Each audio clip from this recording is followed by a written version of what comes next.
माननीय मंत्री जी, आज आपसे 10 से 12 घंटे ईडी ने पूछताछ करी है। आप क्या कहना चाहेंगे इस पे? देखिए, ईडी ने लोकसभा चुनाव से पहले मुझे, जब ईडी ने 7 फरवरी को हमारे घर पे छापा डाला था, तो मुझे 29 तारीख को बुलाया था। मैंने 2 महीने का समय लिया था, तो ईडी ने 4 मार्च को फिर बुलाया था। उसके बाद फिर 1 अप्रैल को बुलाया था, लेकिन फिर उन्होंने अपने कारणों से रिजेक्ट कर दिया था कि भाई हम अभी नहीं बुला सकते आपको। और जैसी लोकसभा चुनाव की घोषणा हो गई, पार्लियामेंट के कांग्रेस के कैंडिडेट डिक्लेयर हो गए, तो तब से ईडी हमें नहीं बुला रही थी। अभी जिस तरह हमने ईडी के खिलाफ पूरे देश में कांग्रेस ने धरने प्रदर्शन किए, जिस दिन ईडी का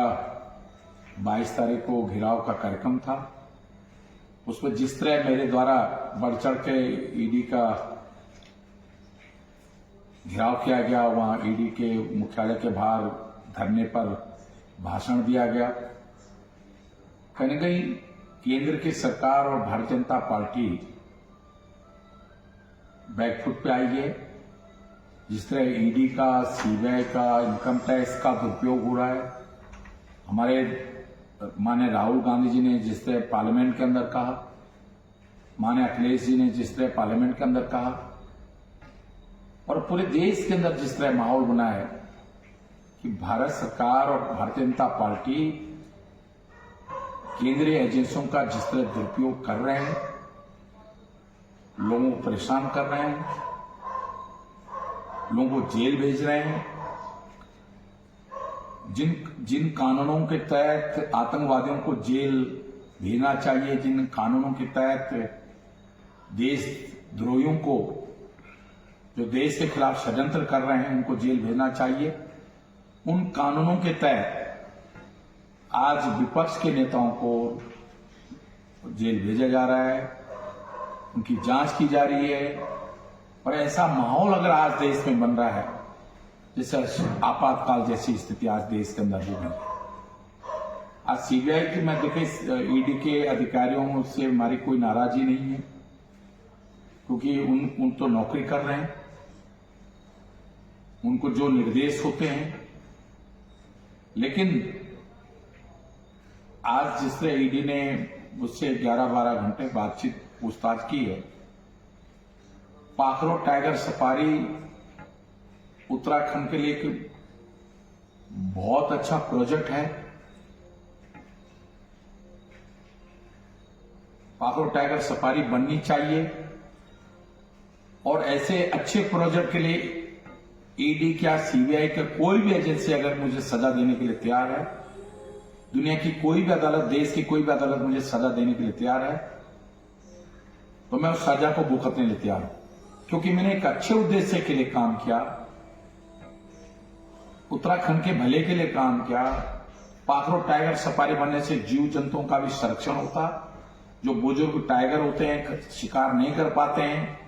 उनको इन बाड़े में रखा जाता, उनकी उम्र बढ़ती, और उन टाइगर को देखने के लिए जो लोग टूरिस्ट आता, उससे लाखों लोगों को रोजगार मिलता। आज ये पाखरो टाइगर सफारी अगर बन गई होती, तो दिल्ली से लेकर कोटद्वार तक, जौलीग्रांट से लेकर कोटद्वार तक, हरिद्वार के रेलवे स्टेशन से लेकर कोटद्वार तक होटल, रेस्टोरेंट और बड़ा कारोबार खुलता, टैक्सियां चलती, एयरलाइंस को फायदा होता, होटल्स को फायदा होता, प्रत्यक्ष अप्रत्यक्ष रूप से लाखों लोगों को रोजगार देने का काम पाखरो टाइगर सफारी करता। मेरी मंशा सिर्फ इतनी है, मेरा दोस्त सिर्फ इतना ही है कि मैंने एक अच्छे उद्देश्य, क्योंकि अगर मैं सरकार में वन मंत्री बना हूं, आज मैंने देहरादून के अंदर जू बनाया है, आज उस दुनिया के अंदर टॉप 10 जू में अगर देहरादून जू का नाम आता है, तो मैंने कोई अपराध किया है? आज मैंने दून मेडिकल कॉलेज बनाया है, तो मैंने व्यक्तिगत मुझे कोई फायदा हुआ? आज उत्तराखंड के लिए मैंने रुद्रप्रयाग, चमोली, बागेश्वर जिला बनाया, तो क्या हरक सिंह रावत को उसका फायदा हुआ? ऐसी पाखरो टाइगर सफारी से उत्तराखंड का भला था, इस देश का भला था, और इस उद्देश्य के लिए उसमें जिस तरह मुझ पे आरोप लगाए जा रहे हैं, चाहे पेड़ कटाने का, मंत्री के लेवल पर पेड़ कटाने का कोई निर्णय नहीं होता है, यह अधिकारियों के स्तर पर काम होता है। डेफो की पोस्टिंग माननीय मुख्यमंत्री के स्तर पर होती है, वन मंत्री केवल सिफारिश कर सकते हैं। तो जो भी आरोप मुझ पे थे, आज मैंने ईडी के सामने सारे दस्तावेज के साथ उनको सारे तथ्य और दस्तावेज उनको दिए हैं और उनसे कहा है कि अब मेरा कहीं भी 1% भी दोष है, मैं कह रहा हूं 99.9% नहीं, 0.1% भी अगर हरक सिंह रावत का दोष पाखरो टाइगर सफारी में मिल जाए, सिवाय 2 जनरेटर के, और मेरे बहुत सारे लोग कहते हैं जनरेटर, भाई मैं मंत्री था उस समय, हालांकि मेरी जानकारी के बिना ये जनरेटर दिए गए थे। कोविड का समय था, मैं जहां कैंप कर लेता छिदरवाला में, और जहां मेरा उस समय कोविड की वजह से मैं अपने घर पे यमुना कॉलोनी नहीं रहता था, मैं कोविड सेंटर था हमारा, हॉस्पिटल वहां रहता था। मेरी जानकारी के बिना ये जनरेटर लगाए गए थे, लेकिन जिस विभाग का जो विभाग मंत्रियों को सामान देता है उसकी जिम्मेदारी होती है कि जब वो मंत्री पद से हट जाए तो वो सामान वापस मांग लेते हैं। अगर हमने वन विभाग ने जनरेटर वापस मांगे होते और हमने नहीं दिए होते तब हमारा अपराध था। तो मैं इसलिए कह रहा हूं कि 6000 पेड़ तो क्या मैंने पहले भी सुप्रीम कोर्ट को, माननीय सुप्रीम कोर्ट को पहले भी लिख के भेजा था।